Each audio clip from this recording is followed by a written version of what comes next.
Hello, I'm Liz, a member of the Poetry London Board, and I'm pleased to welcome you to this evening's reading.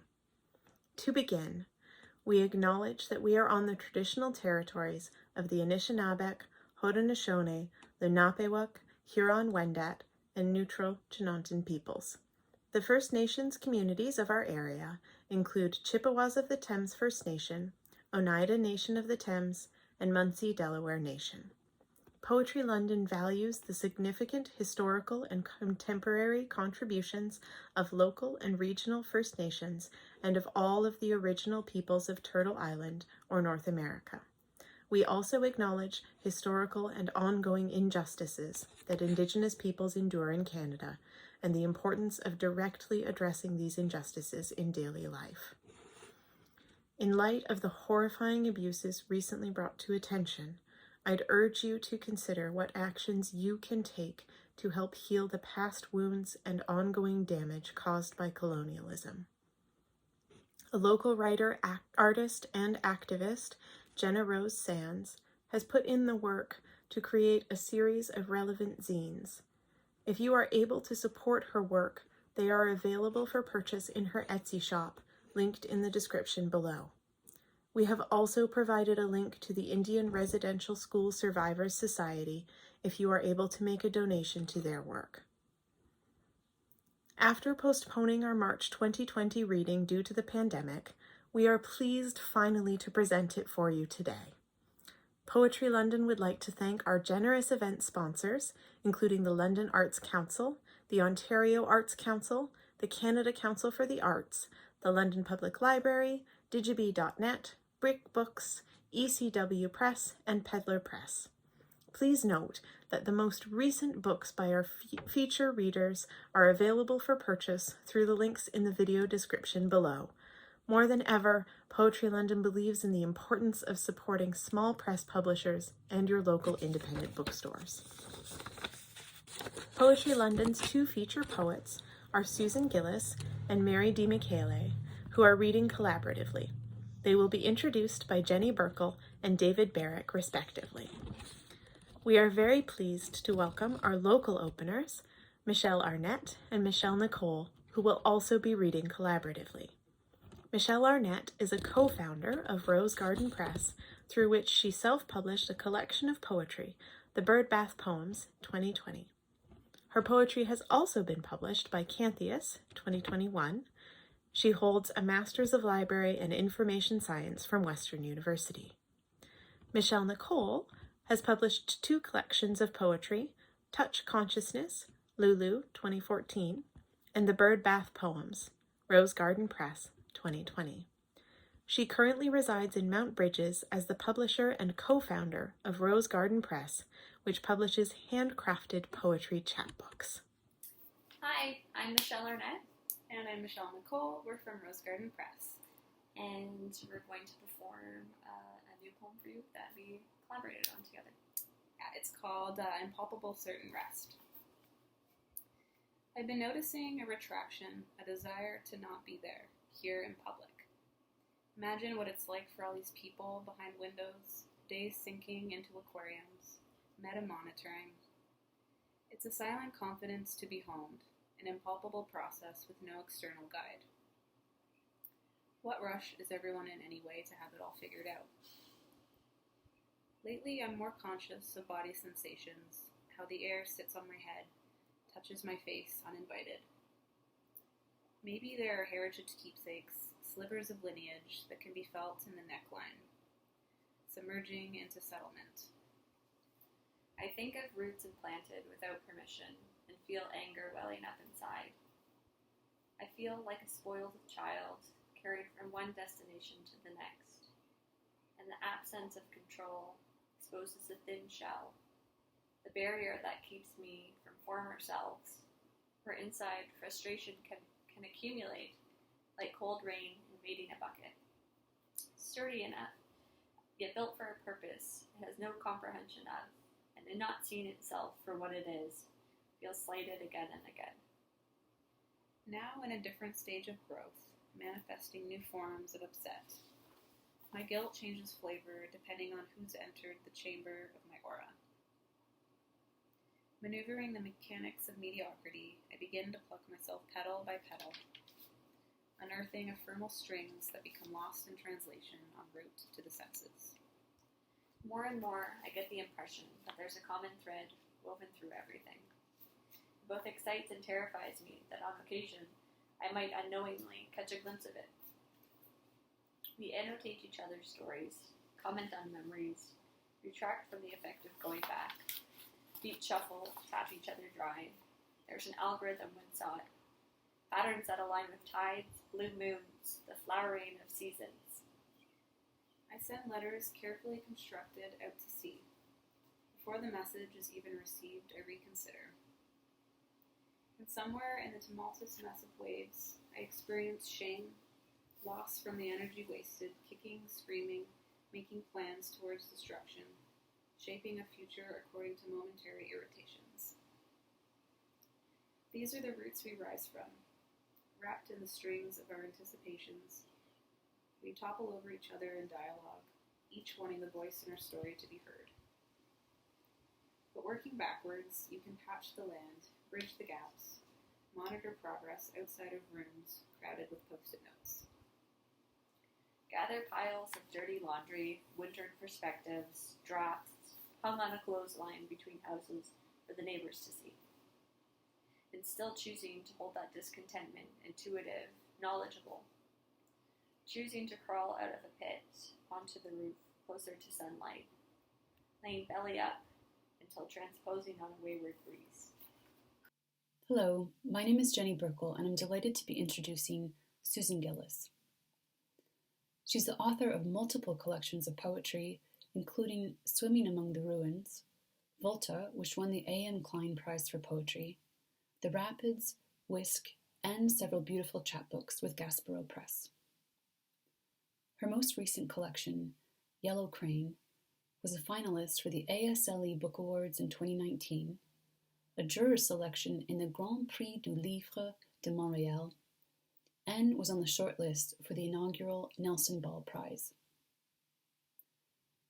Gillis has made her home in many locations across Canada, and her close attentiveness to place and the marks we make on those places is evident in her poetry. In Yellow Crane, Gillis moves from vivid descriptions of landscape, like the lowland she describes as if rendered with a palette knife, sludge white lavished, then scraped into burnt spindles of tree, to landscapes and questions of both the private and public heart. Through it all, her language is vibrant and compelling. Towards the end of a sequence of poems inspired by Japanese tanka, Gillis writes that the world unfolds to enfold us. So too do Gillis's poems unfold worlds to enfold us as readers and listeners. Hi, my name is David Barrick, and I'm very pleased to introduce poet and novelist Mary D. Michele. Her remarkable literary career encompasses 10 books of poetry and 2 novels, including 2005's Tenor of Love, which is about the life of opera singer Enrico Caruso. Mary D. Michele has served as writer-in-residence for many cities in Canada and abroad. She was a professor of creative writing at Concordia University in Montreal, and her work has been widely anthologized and won numerous awards, including the CBC Poetry Competition, the Malahat Review Long Poem Prize, the Du Maurier Award for Poetry, and the Art Confederation Poets Award. Mary D. Michele's most recent book, 2017's Bicycle Thieves, published by ECW Press, takes inspiration from Vittorio De Sica's neorealist film of the same name to offer a deeply personal reckoning with lost time, lost parents, and the process of aging. In the scotopic vision of these poems, De Michele vividly walks readers through the experiences of her Italian-Canadian family, through the iconic landmarks of Montreal, and through the obstacles and insights of a writer's life. The book's central lyric sequence, Life Sentences, is a dazzling memoir in miniature, deftly distilling decades of memories to 100 luminous fragments, written with frankness and wry humor. Bicycle Thieves is also marked by a rich, wide-ranging set of allusions to literature, cinema, and visual arts. Basho, Rilke, Giorgio Caproni, Dino Campana, and many other writers are constant companions on this lyric journey. Even amidst grief and loss, Di Michele's keenly perceptive poems spark wonder for readers, and offer a quiet urgency perhaps best summed up in this line from Evening Light. Death, how in the end, it's what helps you live. Mary Di Michele and Susan Gillis will also be reading work from Yoko's Dogs, their poetry collective with writers Jane Kahn and Jane Munro.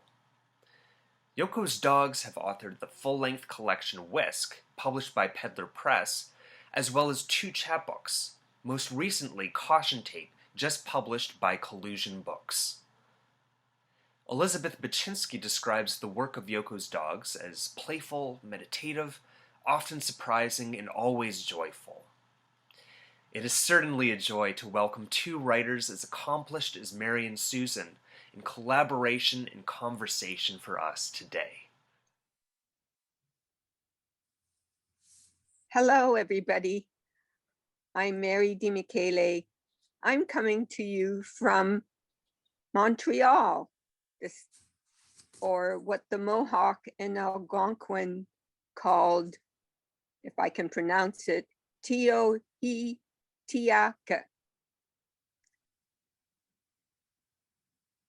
Hi, and I'm Susan, and I'm chiming in from a backcountry former settler farm in Lanark County in traditional Algonquin country.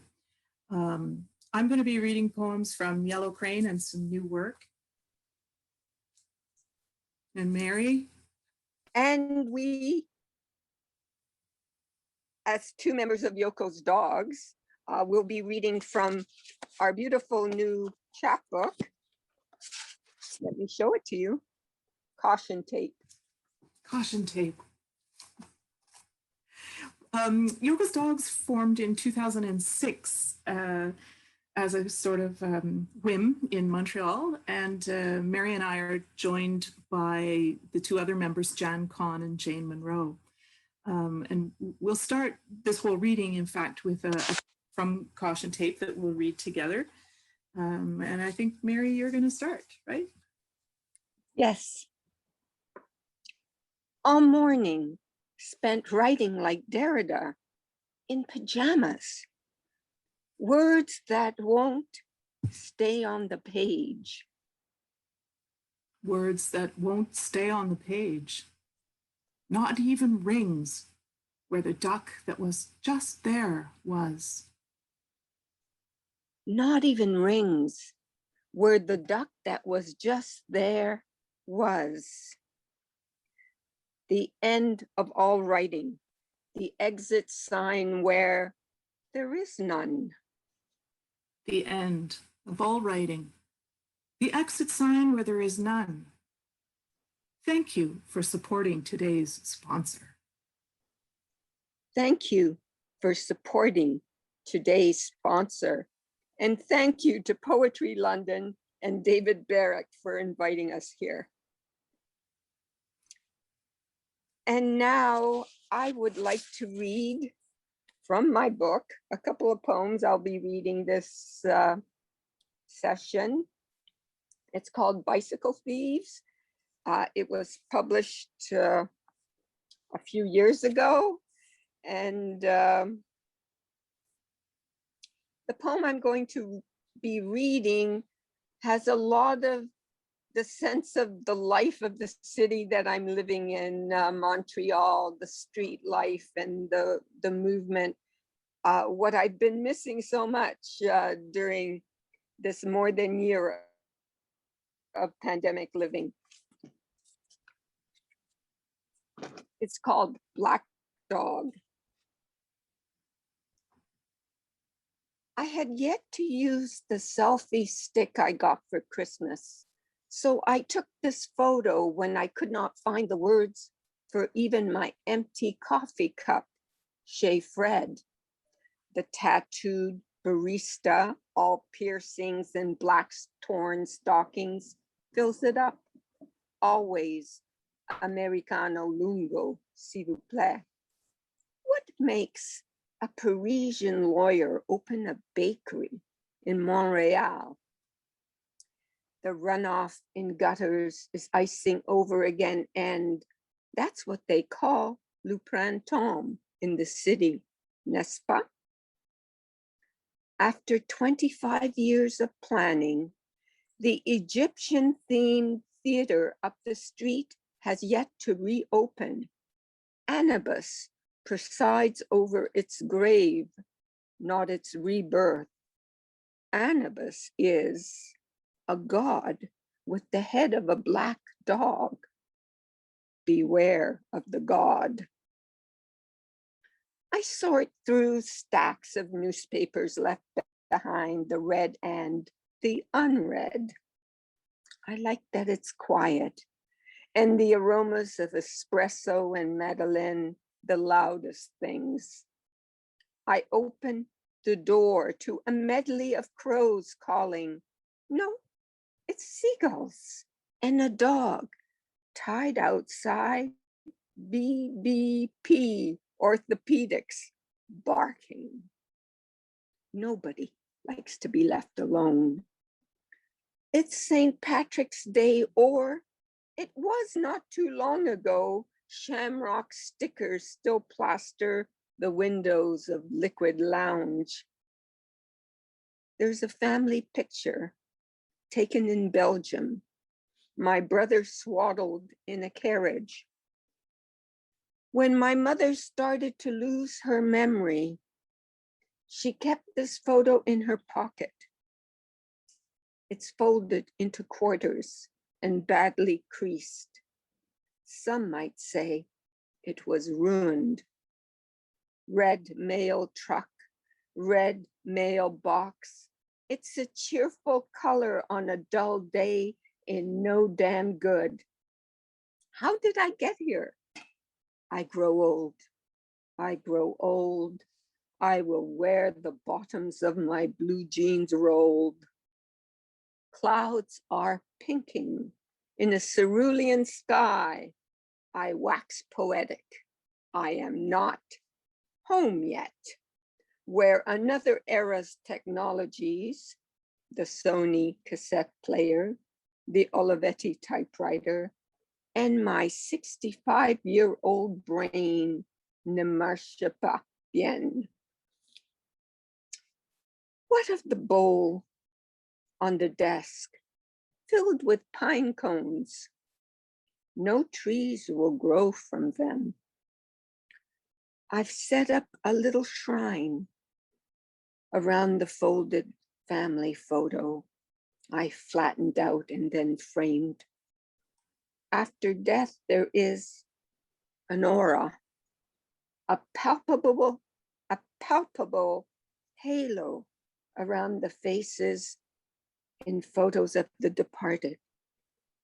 Their silence says, this once was. Oh, Mary, I love how that poem travels, you know, through place and time, from that cafe through its journey in NDG to the little shrine. It's incredible. And the, you know, haunting all the time by that black dog. Well, I remember that theater in NDG and walking it all the time. Such a grand facade. I miss that. I miss that neighborhood. I'm going to read a poem that starts in Montreal but lands and looks elsewhere. It's called Come In, Come In.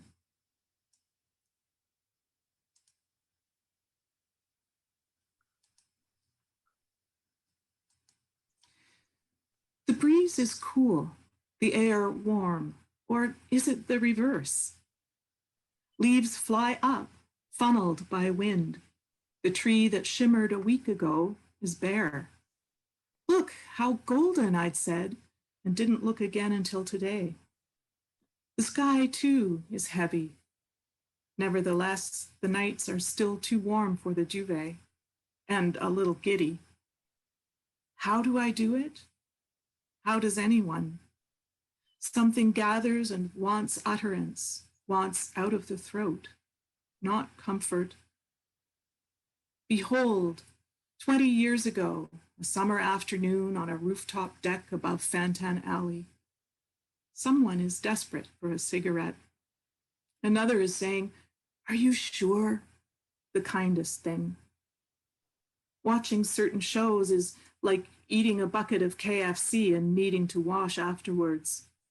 Sometimes I want the 20th century back, but only the good parts. Swarms of birds in evening light, swellings that aren't blights or cancers, but clean tides spilling into granite, forming pools. Schoenbergian nights, tears leaking from statuary, hands pulling a windbreaker tight because the breeze is cool, that's all. The western sky is flocked like 1950s wallpaper, real paper pasted onto real walls, walls that surround our equipment and bring the idea of doors back to us from metaphor, where they wait like birthday presents to be chosen. Can you hear the far wind stirring the swimming pools, rattling the blue tarps of surface tension? Come in, they say. Come on in. Oh, Susan, I love how welcoming your poetry is. And I too miss the 20th century, post-World War II parts. Yeah. And always the profound questions that you ask and so that the poem lingers with you. Lingering's what a poem has to do, right? Yes. What are you going to linger with next, Mary? What am I going to linger with next? A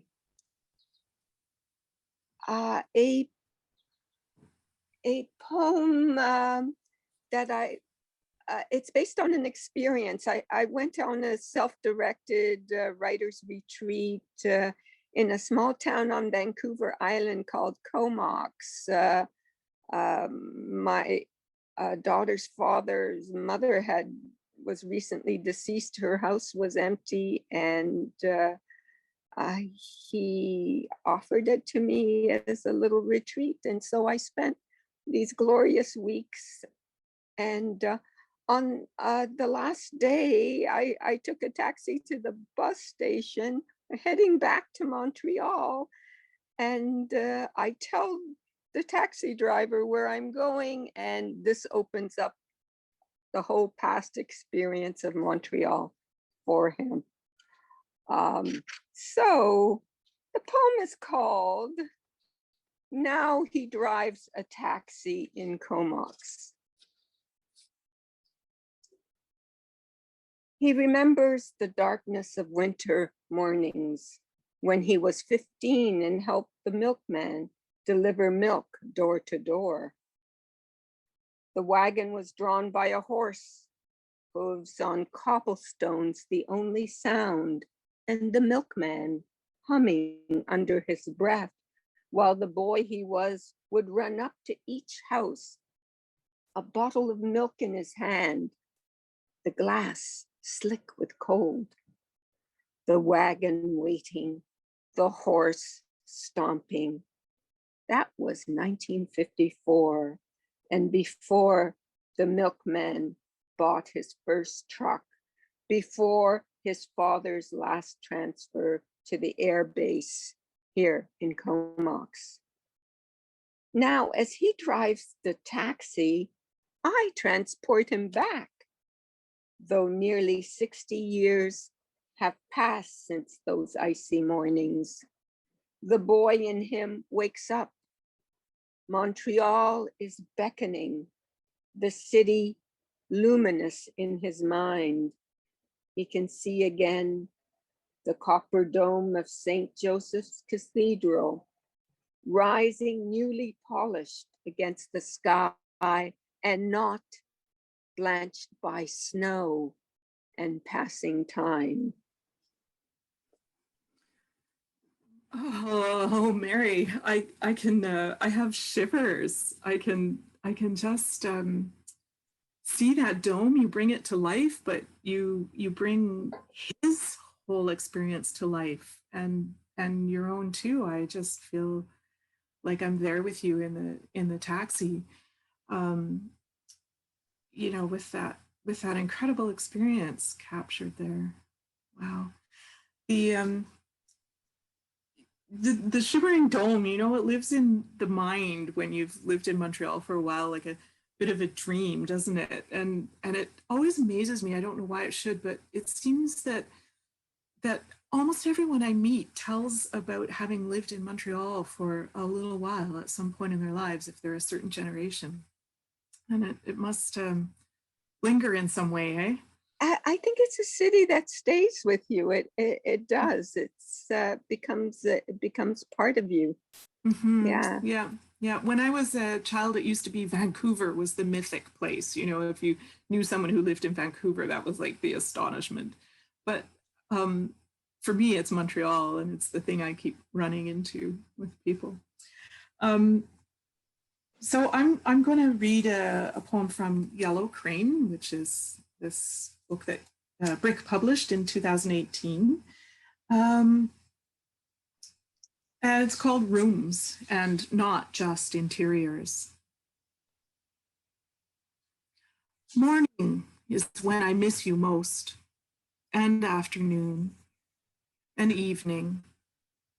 While awake and while asleep, I miss you. Apparition disparue. Light spilling through rain clouds. And summer drew to a close, and I traveled and returned to school.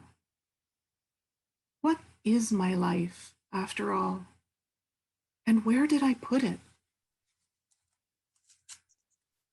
Oh, Susan, I miss you too, Susan. I love the lyric intensity of this poem, and the way the wit balances the feeling. You always do that, wit and feeling. It's delightful. It's a delightful poem.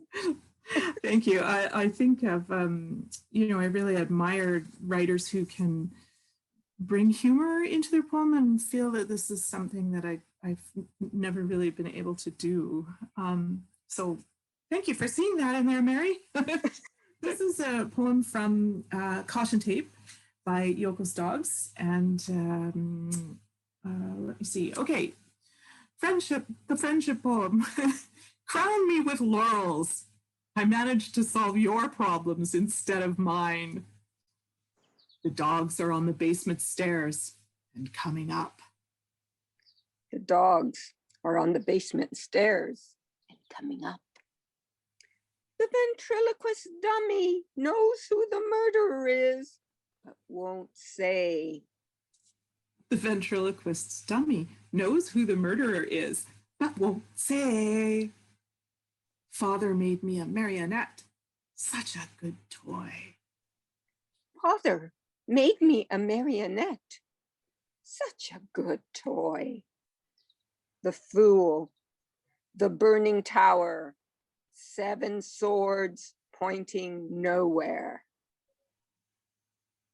The fool, the burning tower, 7 swords pointing nowhere. Even the sacred spring frozen over this winter. Even the sacred spring frozen over this winter. Up and over snow clouds, I ride my palomino. Hey ho, moon. Up and over snow clouds, I ride my palomino. Hey ho, moon. You drank some darkness and became visible. Friends, you drank some darkness and became visible. That poem borrows lines from Mark Strand and Thomas Transtromer, and we're very grateful for them. We are. yeah, the wonderful poets. Yeah.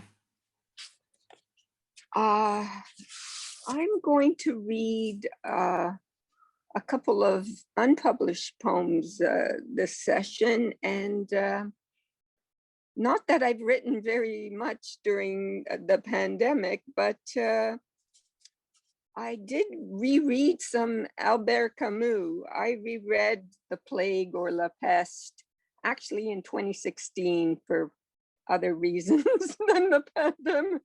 There are many different kinds of pestilence in the social world.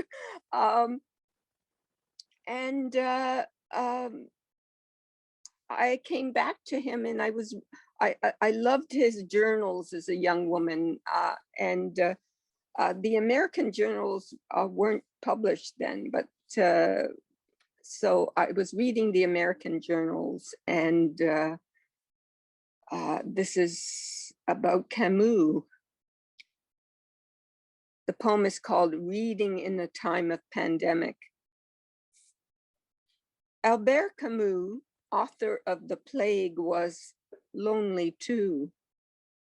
In his American journal, he considers suicide to be permitted if a man is unwanted, and if for his family, it would be a relief. Away from France, on a transatlantic voyage, he is tanned, rested, well-fed, and dressed in white. Adorned with all the signs of life, he thinks he could be attractive, but to whom? With a pang, I lowered the book. It's July 4th, 1949, and I am not quite yet born. I cannot reach across the space-time continuum to touch his hand. The days sloshing like waves, froth-tipped and endlessly the same. The ship now making its way towards the moon and the Southern Cross. He's surprised to see the stars so few and anemic above him in the blackest expanse of sky, unlike the blazing constellations of Algerian nights. Oh, wow, Mary, this travels again to so many places. I feel like this, reaching out, this wish to touch and the inability to touch across time, across circumstance, and yet, like, how do you do it? Because the poem, cruises along and touches me, and I end up in this, image of not being able to quite touch, feeling completely touched. Wow, thank you for that. Yeah, okay, so I'll read a poem that shifts from a seascape, that image of the waves. Wow, just so beautiful. So I'll shift away from that seascape into a landscape. This is called Burnt Umber.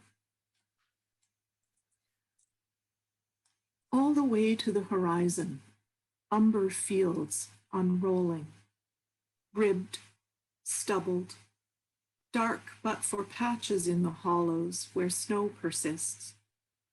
Midfield, brown lumps shift, seem to breathe, resolve into geese. You feel it would take you days to walk to where they are, and this makes you yearn to be there this instant, though last summer, before the grain was fully ripe, you'd have given everything, almost, to be nowhere at all. Oh, I love the way landscape is transmuted into feeling in this poem. And there's this paradoxical sense of place and no place, of self and self-erasure. It reminds me of that Basho poem about Kyoto. Even in Kyoto, hearing the cuckoo's cry, I long for Kyoto. I get that sense of longing in the poem.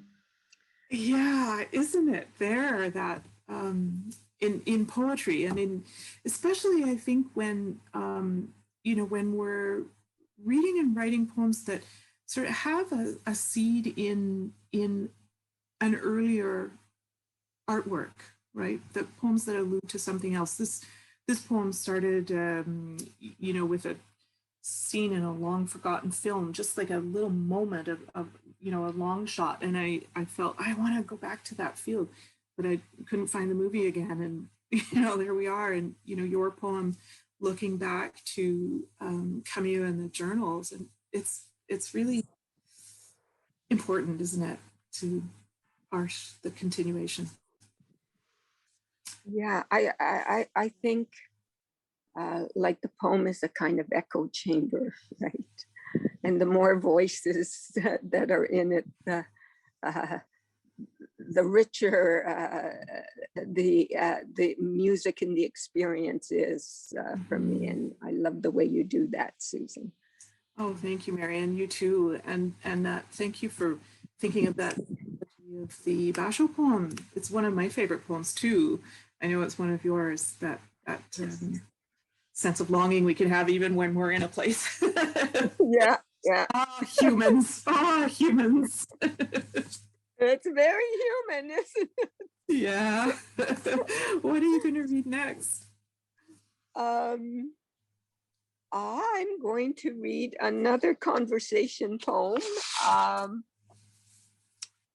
about loneliness and poetry, and the poem's in conversation with Dennis Johnson's poem called Night, and the poem is called Getting Lushed with Dennis Johnson. Call it vermilion, the texture of seeing when the sky is as heavily rouged as the aging lounge singer. Call it happy hour, though at heart it's just the time for cheap drinks. She's 59 years old. How long did they talk to know so little, so precisely? Until the last Cole Porter ditty in her set was sung and the piano player had emptied the tip jar? Today I sit with them, lushed on language and loneliness. Between this world and that other one we long for, touched to flame by the sunset, we sit and watch the bay, the stars drowning alongside the back and forth of ferry boats. Who can talk with such unimaginably unmanageable excitement about the weather? Or are we remade? Are we so small? I flubbed this up. Are we so small are we so small we're made smaller through small talk? Or are we remade human? I'm human, sorry. There are those who only speak earnestly in the white between words. There are those who listen as if listening to the sound of the wind on Mars. Oh, Mary, I think, I don't know how many times I've said, in this, but listening to these poems of yours, I just feel, carried into a world, and this world that you said and then guide me through this experience is just incredible. I think I was at that bar where this poem opens one but where it goes. Let's have another one, Susan. Yeah, there's something about the there's being by the bay, and the sense of smallness, that I've always found so incredibly powerful to just, dissemble and become granular like that. And such an interesting question at the center of that poem. I want to think about this poem over and over again. Will you please put it into a book along with the, the other, the other ones? I will try, Susan. Thank you. That's my special request. Mary and I are recording this reading on June 20th, which is Father's Day this year. So I'm going to close out my part of the reading with a poem that I'll dedicate to my father, his memory. I think we're going to read one more poem from Yoko's Dogs after this, aren't we? Yes. Yeah, so my last poem is called Field Work.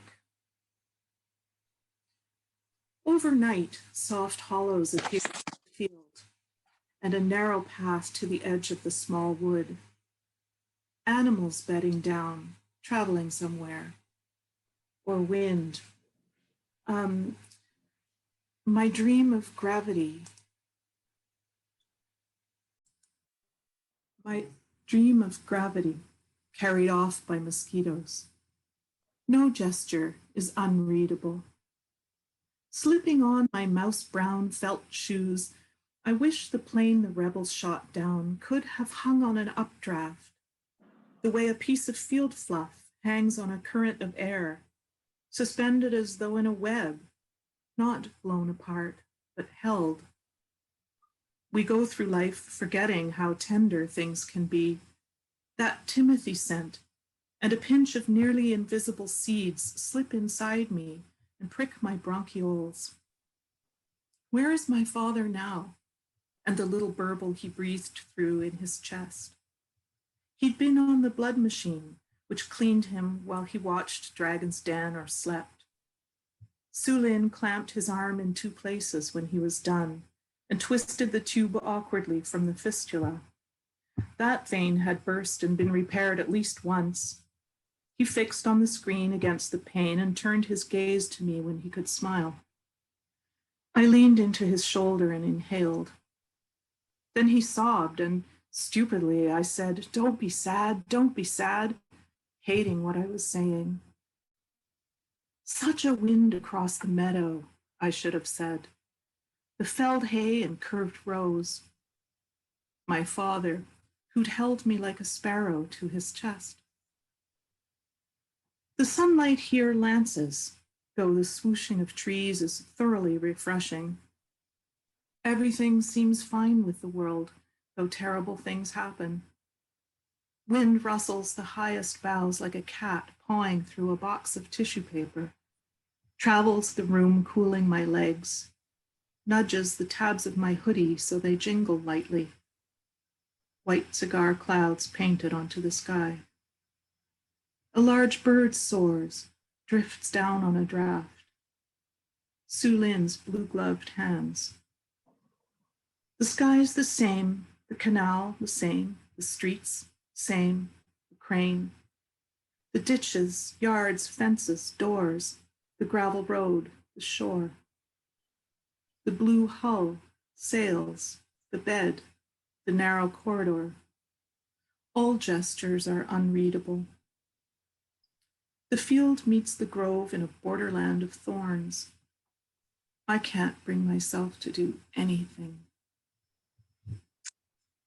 Oh, Susan, that's so beautiful.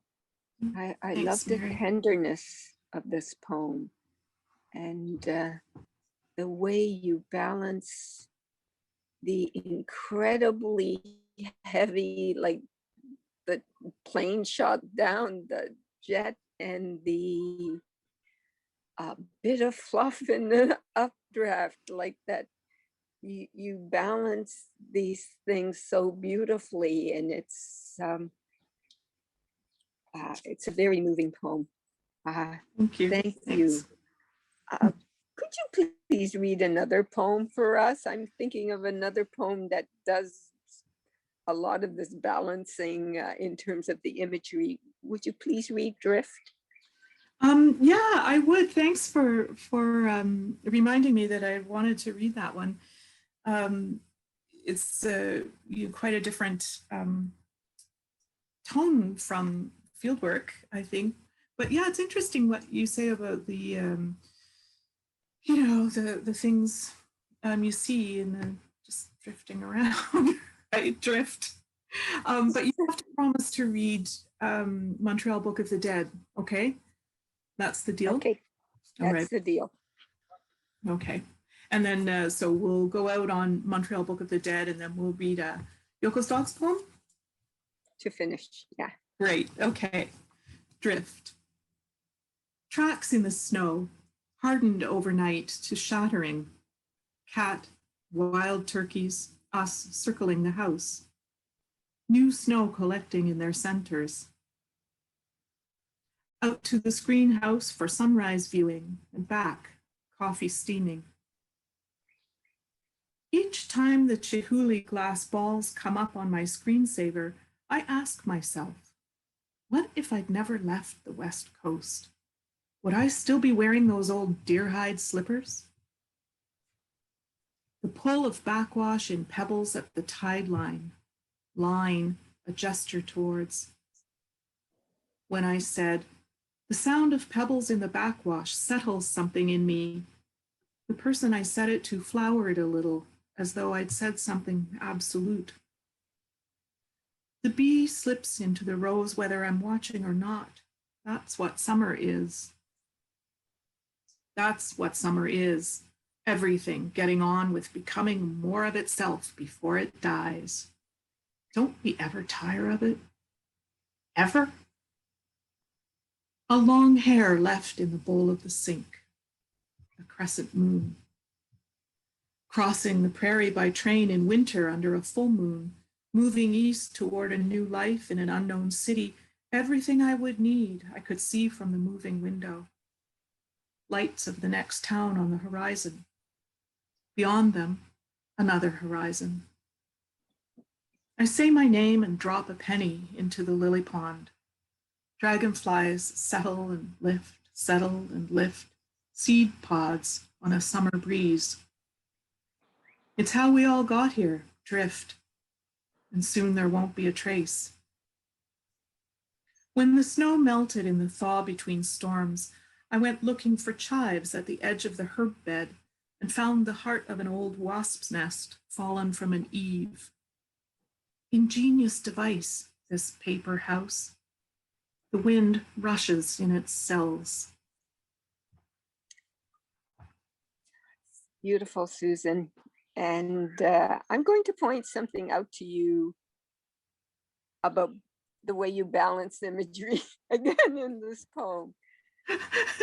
The very small and the very large, the hair in the sink and the moon, the crescent moon, contain the very large, the moon, and the very small, the all contained within the sink. And this brings creates a tremendous tension in the poetry. It's kind of like nuclear fusion. Oh no! Look out! The house is going to blow up. Because you're bringing the very small and the very large together, and there's always that balancing and feeling too. Like there's feeling and there's wit. There's always the questioning voice, the meditative voice is always there, along with the feeling person in the poem. And when I read your poem, it's like being with you. It's like being in your mind. It's like being in conversation with you. And since I can't see you, at least not still for a while, that will have to do. Yeah, well, Mary, I think over the years, I think it's you. I learned that poetry is a conversation from. That was an awkward sentence. I think if I learned that poetry was a conversation, I think I learned that from you over the years, because, this is so much of how we're in conversation, right? Yes. And I Yeah. really, really want to hear Montreal Book of the Dead. Would you please, please, please? Certainly. And it is Father's Day that we are recording this. And this is a poem about my father and how memory is a kind of DNA in us, or DNA is memory in us, vice versa. I think they're both true. The Montreal Book of the Dead.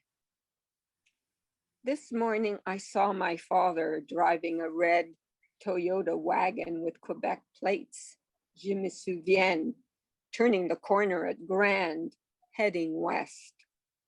He didn't see me, and I was surprised to see him in the city without calling on me, even though for the last 3 years, he has been dead.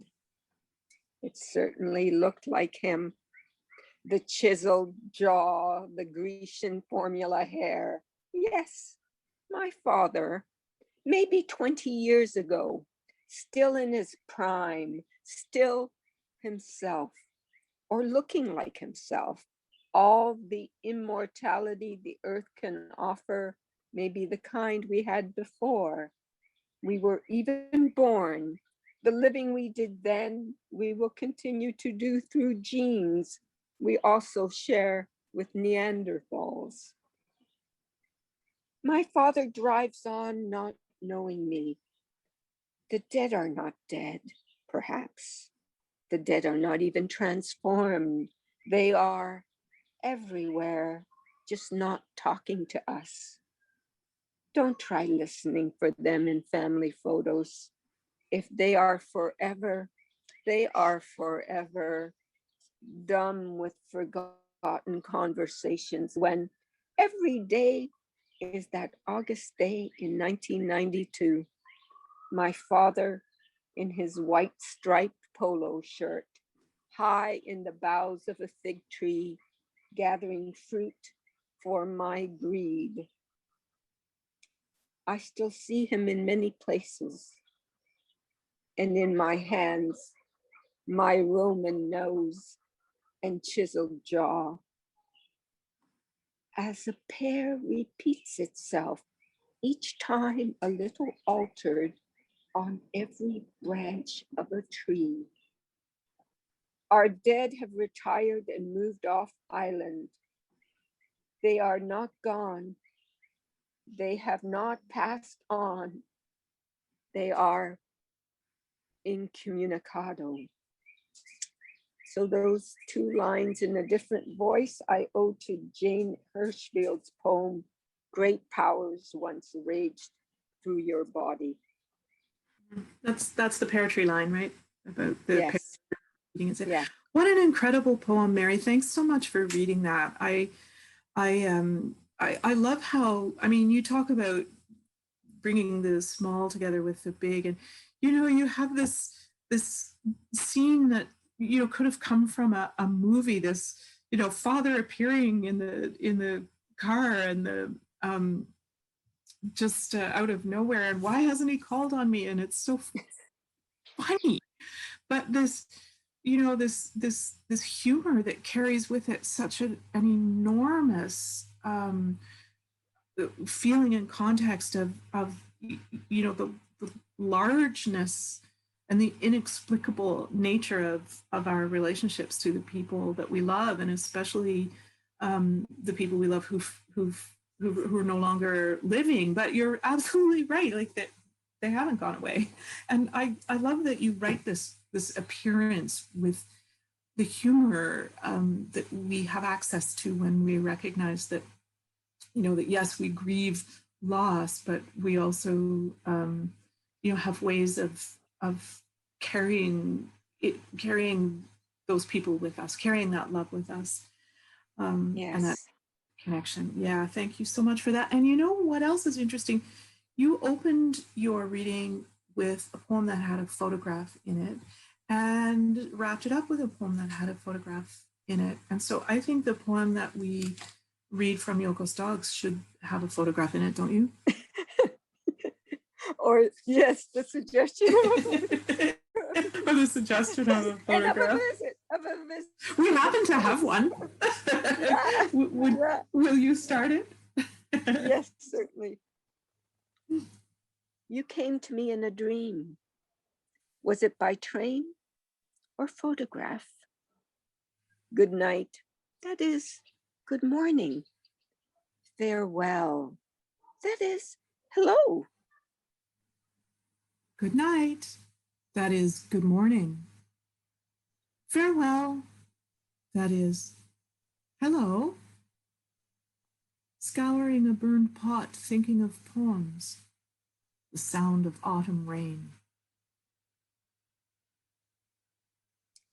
Scouring a pot, scouring a burned pot, thinking of poems.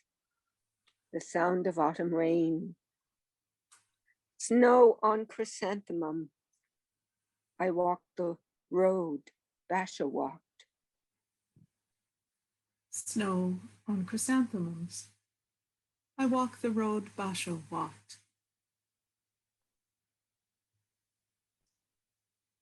Thank you, people, for listening to us. Yeah, thank you. Sharing this time with us. We are so grateful. And I want to add my thanks to David and to Poetry London and for persevering in this reading that we were hoping to do last year and hoping to do live this year. And we kept hoping to do this way this year. And what a lovely chance for a conversation. And I hope you've enjoyed listening in on what happens when Mary and I get together. Thank you to Michele Arnett, Nicole, Susan Gillis, and Mary D. Michele for their engaging poetic collaborations. A reminder that Susan's book, Yellow Crane, published by Brick Books, and Mary's book, Bicycle Thieves, published by ECW Press, are available for purchase through the links in the video description below. We have also included purchase links for books by Yoko's Dogs, including Whisk, published by Peddler Press, and their new chapbook, Caution Tape, published by Collusion Books. In late August, please check our website for updates about next season's lineup of readers. Thank you for watching and have a wonderful summer.